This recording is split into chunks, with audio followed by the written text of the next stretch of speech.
Senior citizen forum Panathady പഞ്ചായത്തിന്റെ നേതൃത്വത്തിൽ വയോജന ദിനം ആചരിച്ചു.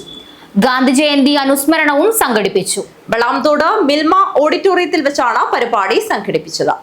Kerala senior citizen forum Panathady പഞ്ചായത്തിന്റെ നേതൃത്വത്തിലാണ് വയോജന ദിനവും ഗാന്ധി ജയന്തി അനുസ്മരണവും സംഘടിപ്പിച്ചത്. KSCF സംസ്ഥാന കമ്മിറ്റി സെക്രട്ടറി ജോർജ് വർഗീസ് ഉദ്ഘാടനവും തിരിച്ചറിയൽ കാർഡ് വിതരണവും നടത്തി. ആ ദിനാചരണത്തിന്റെ പ്രാധാന്യം എത്രമാത്രം ഉണ്ട് എന്ന് നാം മനസ്സിലാക്കണം.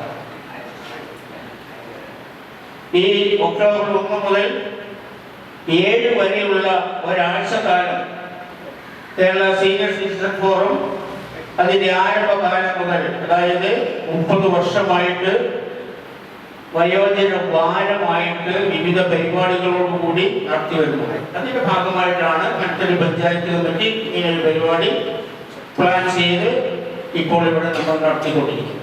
Department of police ASI PK Venugopalan ബോധവൽക്കരണ ക്ലാസ് എടുത്തു.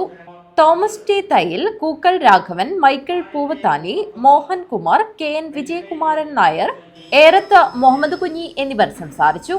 N ചന്ദ്രശേഖരൻ നായർ സ്വാഗതവും K മണി നന്ദിയും പറഞ്ഞു. KSCF Panathady panchayat committee president R Suryanarayana Bhat അധ്യക്ഷത വഹിച്ചു. News bureau Panathady.